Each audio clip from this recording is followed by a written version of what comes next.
Hello and welcome everybody to this THWACK Livecast where we're going to talk about automation in, well, basically all the things, but mostly in your service delivery. My name is Kevin Sparenberg. I am the THWACK community evangelist, and that just means I like people being on THWACK. So if you're here watching this stream live, hello, you're here on THWACK, and been with the company for a long time. You probably know me. I am the least interesting person on this call. However, the most important interesting person on this call is going to be David. David, tell us about yourself. Hey everybody, I'm David Russell. I'm one of the solutions engineers on our ITSM business line. So like Kevin said, we're going to talk automations today. We're going to go through some examples, kind of give you guys some ideas of the way the system can be leveraged and utilized. And yeah, we'll probably end up covering a lot. So I know this is recorded. Kevin will talk about all that, but any questions too as we go through this, feel free to reach out after. Happy to have these conversations kind of one-on-one as well. We've already covered what we're talking about. This is automating your way beyond simple management of your incidents. This is automation beyond just incidents because there's other things you can do in that. But I want to turn it over to David. David's really the one who's going to be guiding us through this. And David, which demo are we going to be starting with? Yeah, so we're going to kind of pick up and hopefully, I know we had talked about things we're going to talk through today, but we're going to spend most of our time today talking about automation rules. So within setup, we'll go through a few examples. We'll help define some of the terminology in here, but we're going to spend a lot of our time today in automations and talking about different ways that you can build these to send reminders, to route tickets, to update statuses and keep on top of tickets and where they're at. And there are tons of different use cases out there, and we will not cover everything today. I don't know if we could cover everything in a full day, but we'll talk through some of the common examples, some of the things that we see a lot of customers doing, and some of those things that we think can be very helpful in a lot of situations. Yeah, and I've got one that we don't have on the agenda that I want to make sure we get out there just because it was something that I came from, but I'll let us kick off. One last thing for people who are watching this one. This is also being recorded live, so don't worry if we have some skips, but because it's going to be intermeshed with the other stream we did, we may be repeating some information, so please just bear with us. And which one are we starting with? Oh, yeah. So it's first, before we kind of get into any specific examples, I want to talk through just some of the definitions or the different terms within an automation rule. Sure. So the first thing, and may have said this before, you will probably hear me say it again too, but the name up top for these automation rules is truly for you as the admin to know what you're doing, to know what this rule is doing. When we're on that previous screen and we see all of the automation rules we have running, which hopefully when we talk through some of these examples, eventually you guys may have 10s, 20s, upwards towards 100, different automation rules. So the name really plays its part when I'm just glancing at that list to kind of know exactly what this rule is doing without necessarily having to click into everything. Yeah, so, but I can have an automation rule says mark as high priority, but inside the rule itself could be doing something else entirely. So Correct. this is where we get some confusion. I know that we get it from the network monitoring side where people are like, hey, this says an element is down. I was like, but inside it says that it's not unknown. I'm like, please be careful about how you define your things, because one thing that's great about the SolarWinds Service Desk is that it's not really, I want to make sure I say this proper way. It's not really a product so much that it is an entire platform. And right. We basically give you the framework and let you build what you need in the way you want. And that's the thing. These automation rules are just part of that. There's also, of course, the incident management, the change management, et cetera, et cetera. But we want to make sure that you realize that even though you call something, that's for the human side. That's right. Not for, aside from the order in which things process, these rule names have no bearing. Correct. And that's where too, again, just keeping a sort of standard naming convention or even, being very descriptive in the name so that anyone else who comes behind you, knows exactly what we're doing. So the other piece, and we'll come back, we'll name this rule as we start going through some examples, but just some other pieces to talk about here. The trigger is going to be what kicks off this automation rule, whether it's the ticket or a change being created So an object getting created, a comment being added to the object, someone making an update to the record, or custom, which could be a combination of any or strictly just based on something like time. Scope, incident changes. Today, the two objects or records that we can create automation rules for are incidents and changes, and those service requests as well.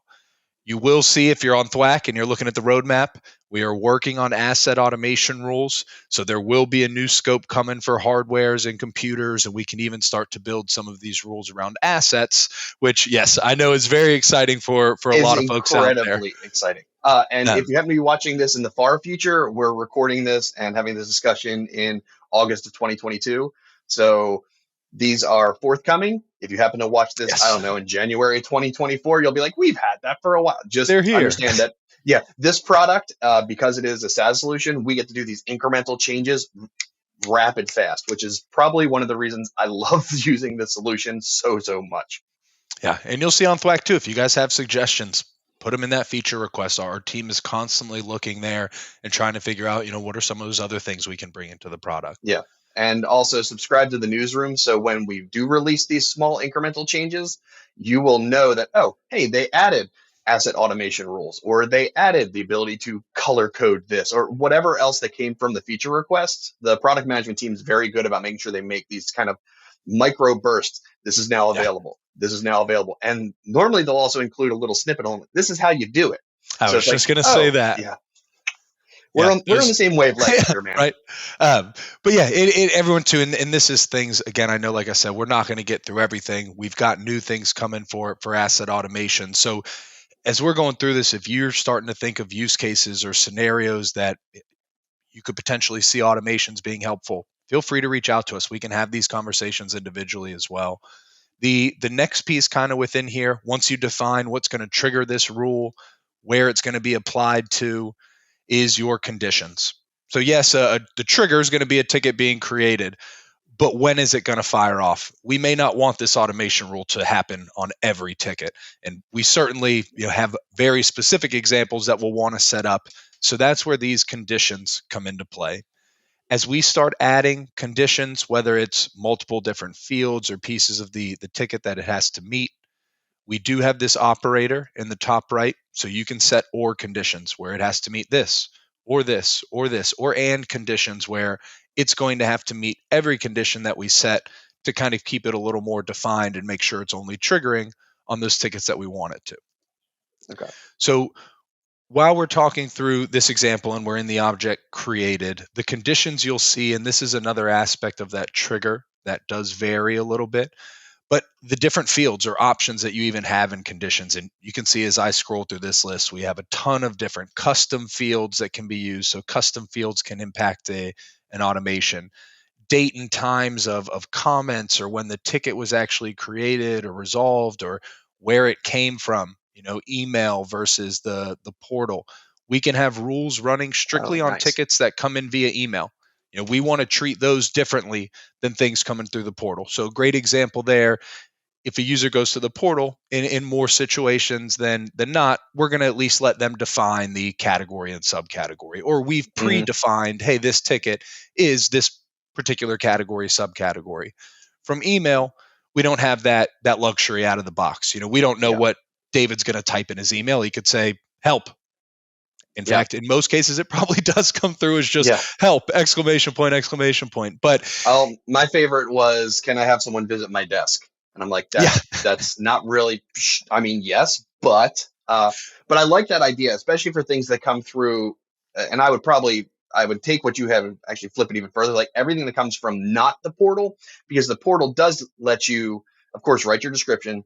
And it also uses some of that machine learning that says, oh, you probably want a case like this based on the words you used here, and it's probably in this subcategory. And then the kind of native routing can come over. But if something comes from email or Teams or even the chatbot or anything else, really, or any of the other integration points, you may not have that scoping. So you need to kind of be smart about, oh, well, they said this is something from email, and they said they're having problems with Salesforce and their login doesn't work. And you find these words to key off of, and then you can use the automation rules to say, this is my best guess. but source email had these two keywords, probably should go to this group and or this team. Yes, exactly. And that's well, actually, I love that. I love that example, Kevin. So we'll talk through that one. And Salesforce, any specific application like that's a great example because everyone on the team probably isn't super well versed in Salesforce. In fact, most organizations probably have a Salesforce admin or a full team of Salesforce admins. So if we can do something like this with automation rules, and this, I will go back to the name for this example. So we're going to build a I rule like the way here. we're building this though, where we're kind of building the criteria first and then deciding what our naming should be, so Yes. that the criteria define, especially if we have a standard, like, and if you're going to get really, specific with this, has to be this thing and then a semicolon and then a this and then a Yeah. comma, and that if you build the conditions first, the trigger, the conditions, and the actions first, then that kind of informs what you should call it.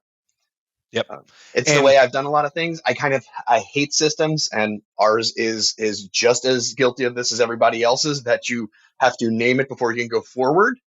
That's why I name it very simple: go forward, build the thing, and come back and rename it on the yes. network monitoring side of the house.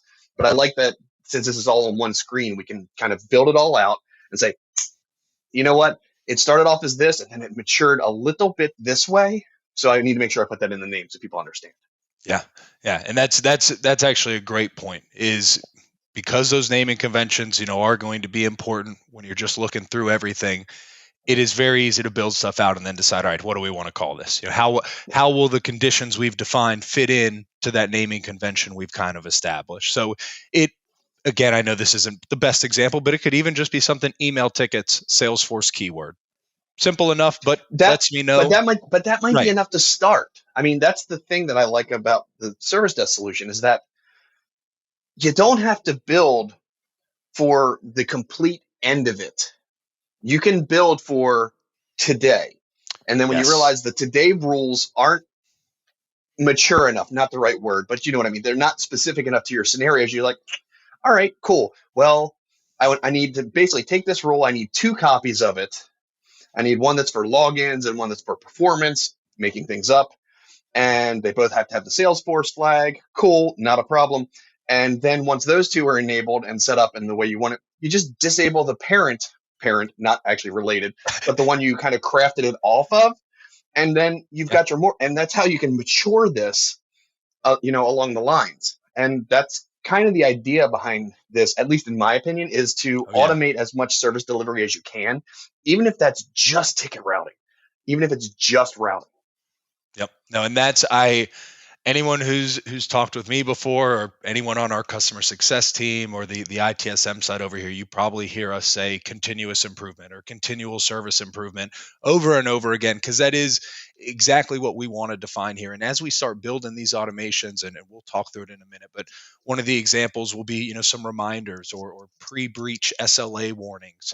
But if you have SLAs in place today, the goal is to get better, either breach Yep. less, or if today we think it takes us, or today our SLA says we'll resolve it within 3 days, how do we improve upon that? How do we bring that SLA down to 2 days and provide even better service to the customers and end users? So that's going to be the thing in here, where if we've got a reminder for 2 days and we start getting everything done before that third day or that SLA breach, let's knock it down to a 2-day SLA, and let's put that reminder out 24 hours after the ticket was created and see if we can start to, meet all those SLAs and get things closed in 2 days. And now we've cut back, an entire day of waiting on average for Yep. the end users. So that's something, the continual service improvement, continuous improvement. You'll hear us say it all the time.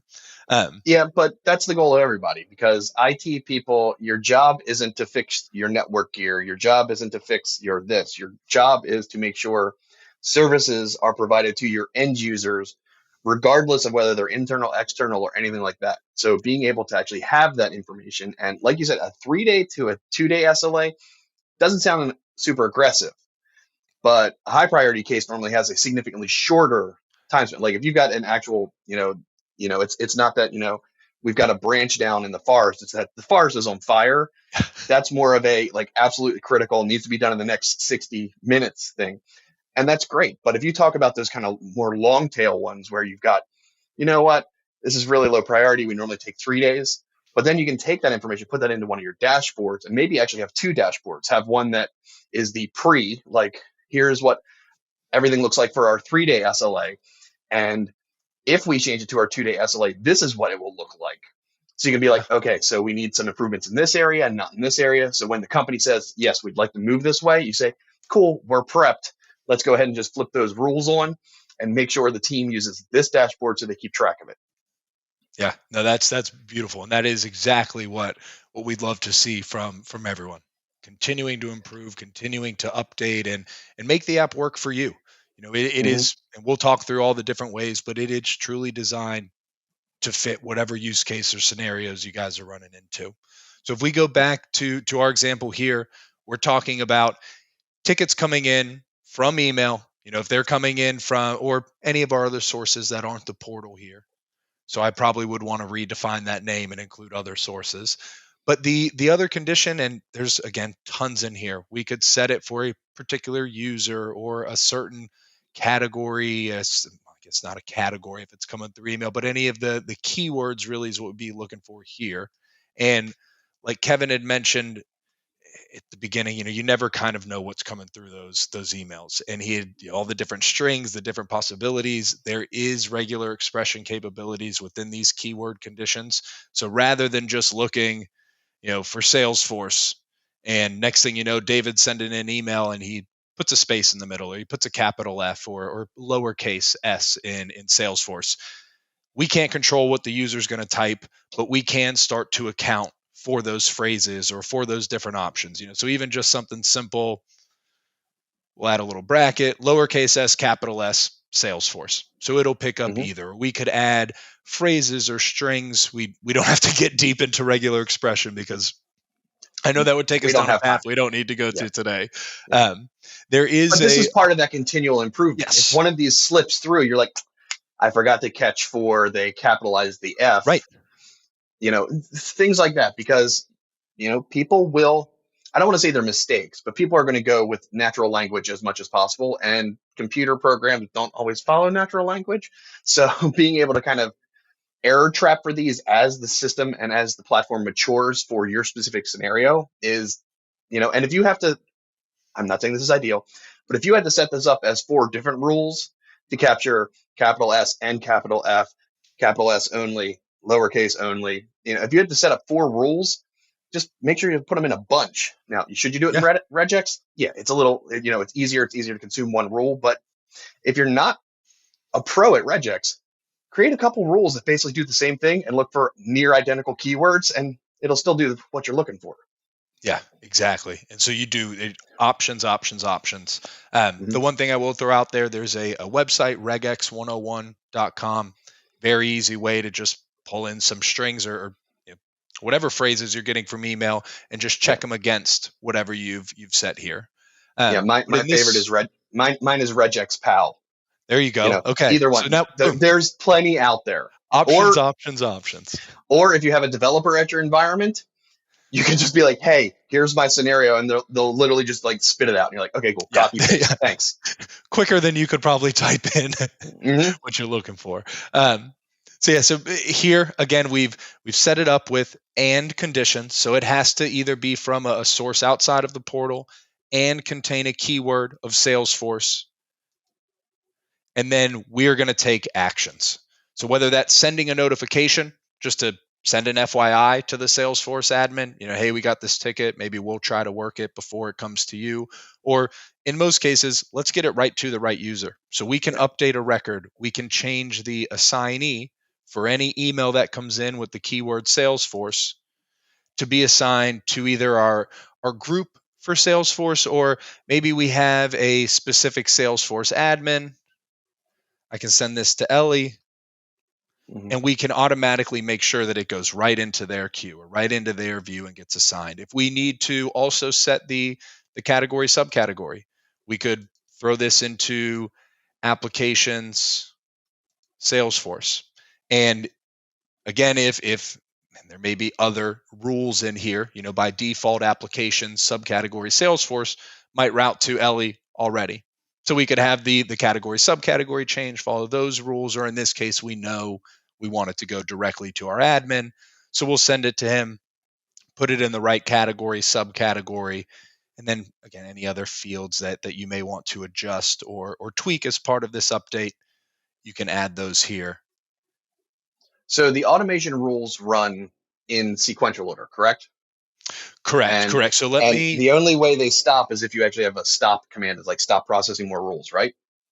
So automation rules in here. Let me put this in. It will be slightly different. They are going to run top to bottom, but they're going to run through every time a ticket comes in. So to make a little sense of that, again, in this example we've built, it's tickets coming in that aren't from the portal. So whether it's Teams, email, chat, or the web, if that word Salesforce is in the subject line or the body, then we're going to send it to Ellie and we're going to make sure it gets categorized as applications Salesforce. Sure. Save, and we're good to go. When I build that, it's going to throw it at the bottom of this list. So it's now rule number 18. Sure. Anytime a ticket is created and sent into the system's going to run through every list of these automation rules. And so any ones that have triggers created, if that email or that ticket was to meet any of these conditions, then it will run that rule. So in this case, and it's a good thing to mention, because if I have this keyword for Salesforce here, and then maybe I've got a keyword, routing tickets for Teams or Outlook, something like that. If a user was to send in an email saying, I'm having issues with Microsoft Outlook and my Salesforce, it would meet the rule for Outlook. It would meet the rule for Salesforce. The automation rules are going to actually fire off the one that's lower on the list. So if Outlook was above Salesforce, then it's going to follow the Salesforce rule and route to the admin there. So in scenarios like that, it is important to account for. So these are similar. Sorry, going back to my network engine. These are very similar, although slightly tweaked, to access control lists, where these are basically put in memory. They're not in memory. They're obviously in our cloud system, and they get run. It tries to run through all of them at once. So in your scenario, you could actually have, instead of routing them direct to Ellie, you could have two rules. And this, I think, is one of those things about maturity of it, is that you could have a rule that says, okay, it matches these keywords, it automatically gets assigned to this category and group. And then later you could say, hey, whenever something is assigned to this category and group, make sure it goes over to this person or this team or something like that. So you could kind of segment the logic. Again, this is where naming schemes come in very important for the owners of the platform. But it's a way, instead of doing everything in one place, you can kind of piggyback off the other automation rules and make sure when you make a change, you don't have to make it everywhere. Like, I don't know, maybe Ellie is no longer on the Salesforce team. Instead of actually changing it in every single rule at the top, you change it to the one at the bottom that just has the category subcategory and say, oh, now it's going to Adam. Yeah, no, exactly. And it's easy to go in there and just quickly redefine or tweak, and I know we're just talking examples and potentials here, but you could even, if you did want to have if you could define, we're starting to get a lot of tickets that have an and Salesforce in them.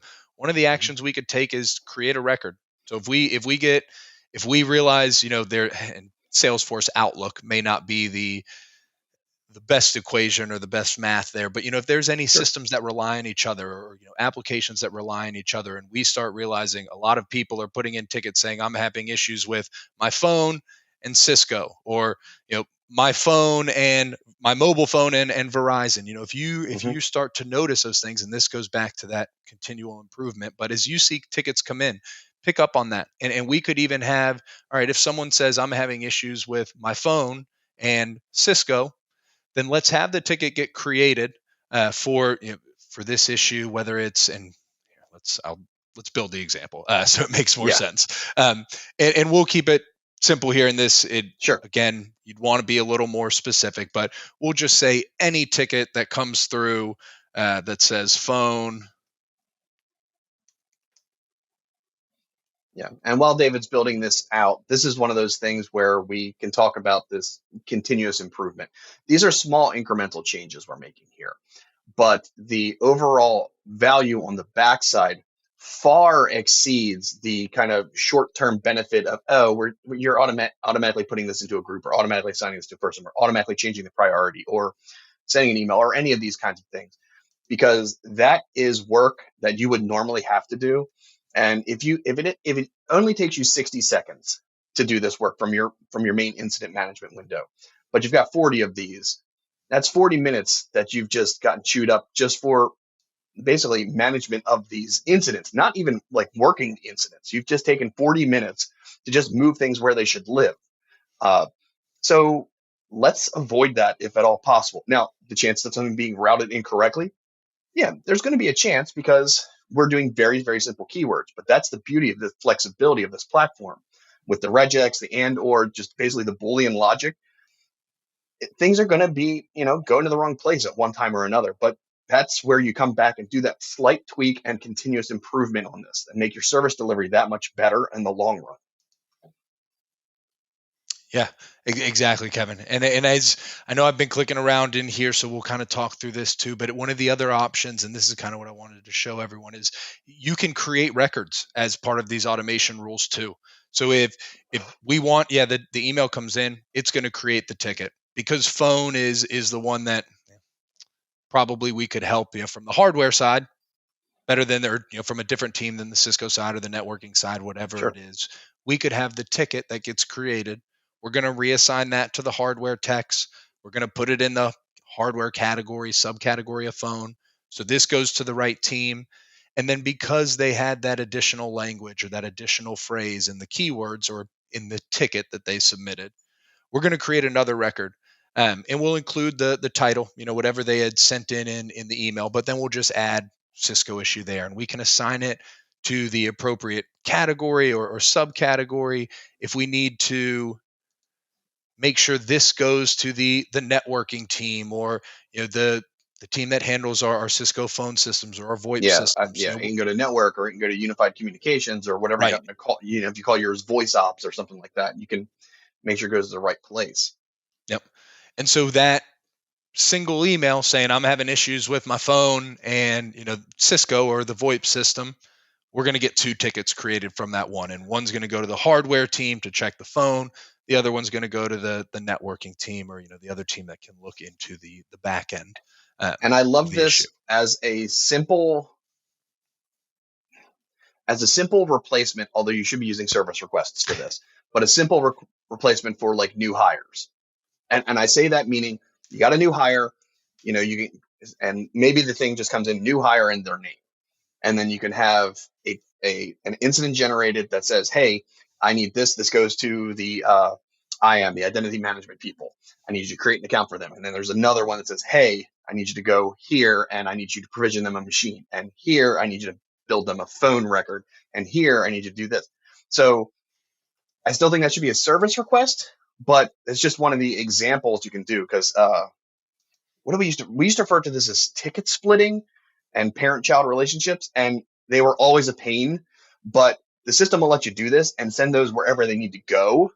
And then as long as you keep your keywords clean, like, I don't know, having a naming convention for the rules and the keywords you're going to use, then you can automate the crap out of so many kind of simple requests, especially if you have an automated system that sends something like a new hire request, because then that new hire needs, they need their SSO enabled for Salesforce. They need an Office 365 account. They need a piece of hardware. Maybe they need a phone, which means that needs to go over to requisitions to pull the phone out of the closet. Maybe it goes to facilities to actually set up their physical desk. Maybe you can pull all that information out there. Again, I think a service request is better for this, but if you haven't matured that far and you just want to use it as incidents, you can use incidents to do this kind of workflow. Yeah, exactly. And I'm with you, Kevin. Obviously, we would say use a service catalog or a service request, because everything can be housed, within a single record, and we could build out the workflows specific there. But this is a great example, from a new hire or any scenario where you may want to have a bunch of different tickets kind of subset out to the other teams. We could have a record here if a user, in this case, creates a ticket and it has that word new hire or new employee or new person, then we're going to create a record for the hardware team to set up all the hardware. We could create a record for desk setup and badges, that to your making sure they facilities. can get into the building. Brilliant. Like you said, from the software perspective, you could and you'd be able to define, I don't need to click through everything here, but you can have as many different tickets as you'd need.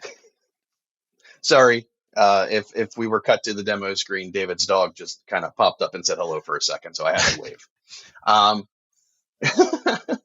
She is back okay. there. So we get to play with this as much as we want. You can be as flexible as we want.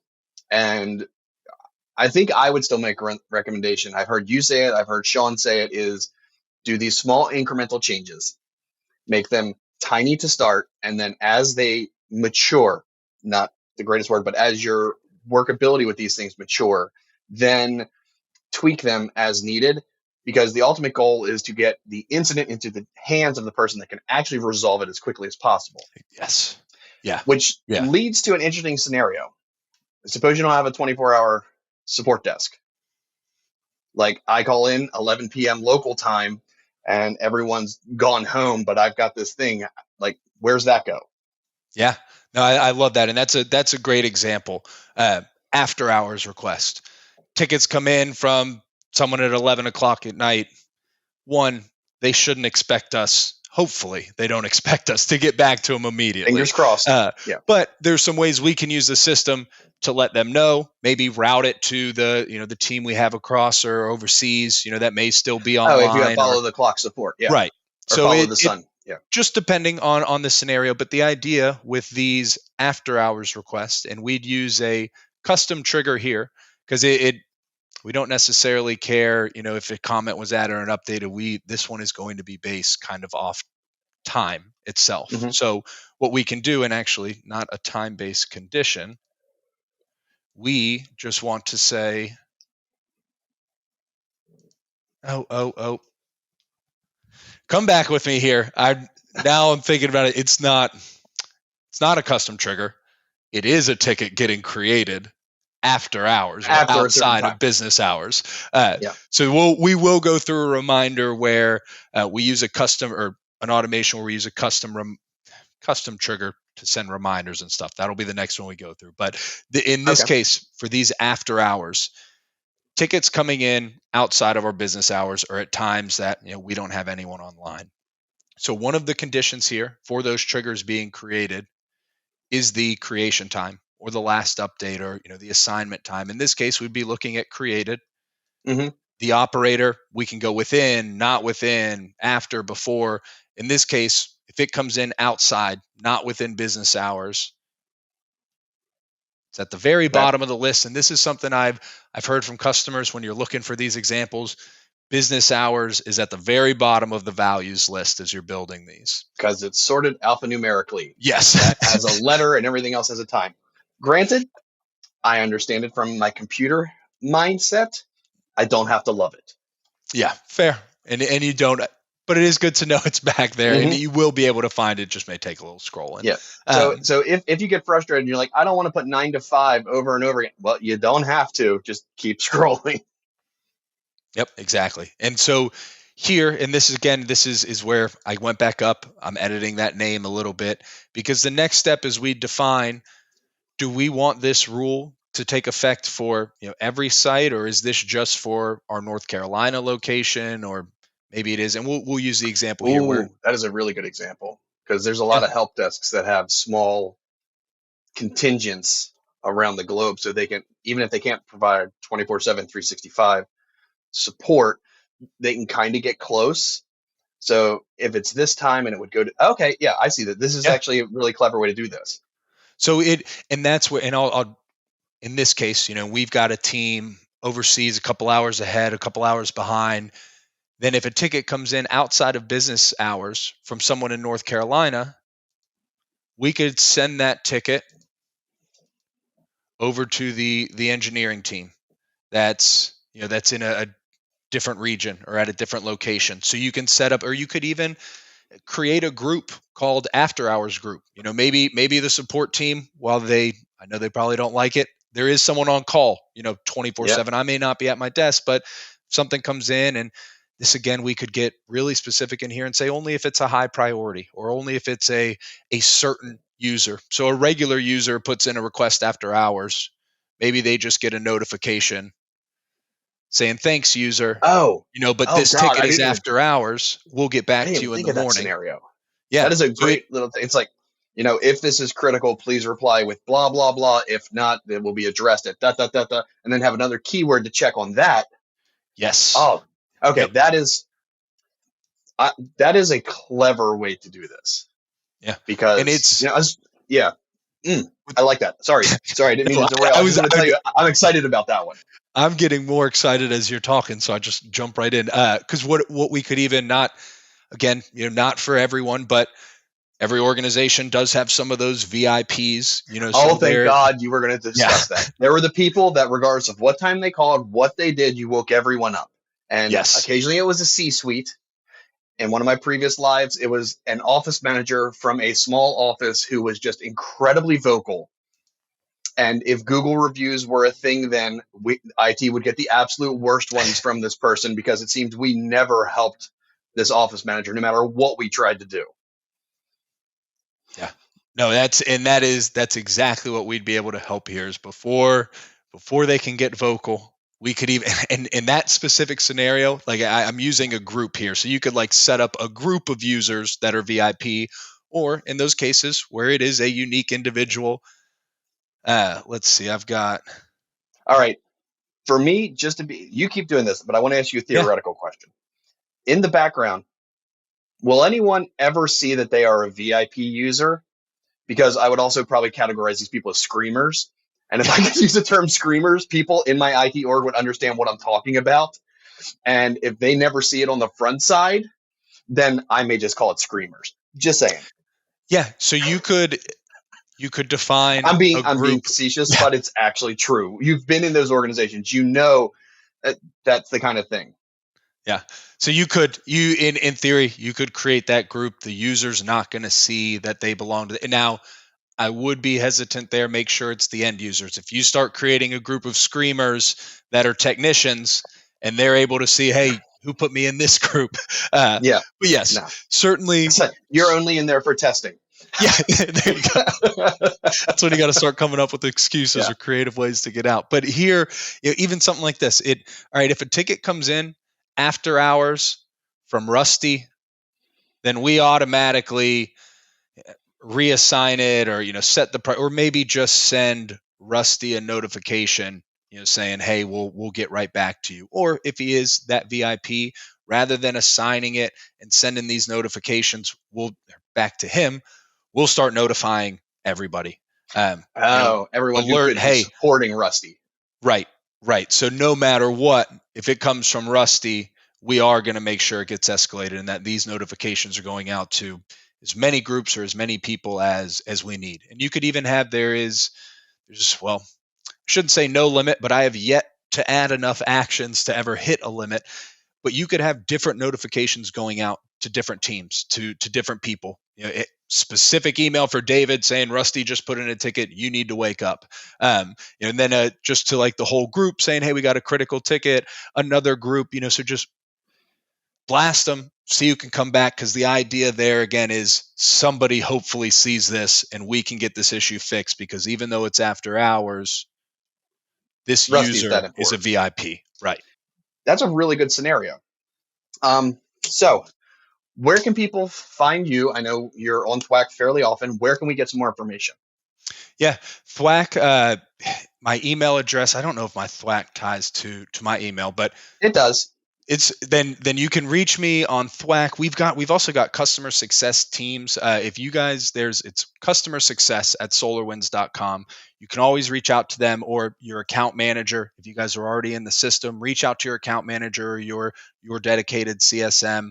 They can get you in touch with whether it's me or someone on the sales engineering side. And honestly, automations are something we're all pretty passionate about. So we'd be happy to talk through this, because it really is one of the ways the app makes life easier for our customers. And that's the nice part about the conversations, is usually when we hang up, it's like, oh, this is going to make life better. So reach out, whether it's to customer success, your account manager, just let us know. We'll set up some time, bring some use cases to the table, and we'll talk through them. Yeah. And of course, ask your questions on THWACK. Under THWACK, it's under the SolarWinds Service Desk. So you can go in there. There's a forum in there. Like I said, if you post something to the forum and someone replies, then you will get a notification, and then you can go in and say, yes, this was my answer. No, it's not my answer. And then the conversation can continue. You can also subscribe to the newsroom, which is, like I said, where we put out like those micro feature, because we get to kind of slipstream these in. So you'll be on top of all the things. And then we're going to be out and about. So coming up very soon, at least at the time of this recording, September 12th and 13th, the SolarWinds user group is coming back to Austin, Texas, where it all began. You can find more information on that at thwack.com/swug and register from there. David, you're not going to be there, but we're bringing SBS Dude, are we not? Yes. All right. So and then I'll we're be at the bringing one in Sean. Phoenix. Oh, well, you just teed up the next one. Yeah, sorry. Phoenix will be going to November. Again, you can go to thwack.com/swug and you will see the Phoenix information in there. The agenda on that is still being built, but we are going to include an entire session on the SolarWinds Service Desk, and David will be there. So if you have any questions that came from this and you're like, I really need to talk to David about this, newsflash, you probably don't. But if you want to speak to him, he'll be there with Phoenix. And in between those two, we're going to Singapore for a special one-day event that is in October. Again, thwack.com/swug, and you can do that. We're going to go ahead and wrap this up. It's going to be available in the livecast page under the archives. So you can view this and any other of our sessions. Just go to thwack.com/livecast. And the top area will be for our next coming livecasts, which we don't have scheduled right now. Still working on topics. So thank you to everyone who completed the survey to let us know what you want to see next. And then down kind of below the fold is a list of all of our archived ones. So you can go back and watch this one or any other one where we talk about automation. The previous ones were about automation specifically on the SolarWinds platform, the Orion platform. But the more places you automate, the better off you're going to go. So, David. Yes. Anything final words, sir? No, just please don't hesitate to reach out if this is something you guys are interested in, or I know it can be helpful. So contact us. We'll talk through it. And then, like Kevin said, THWACK, everything will be on there. We'll post it. But yeah, thank you everyone for joining us today and bearing with us through the technical difficulties. Yep. Same. Thanks everyone. And we'll see you next time on the THWACK Livecast. Bye. See you guys.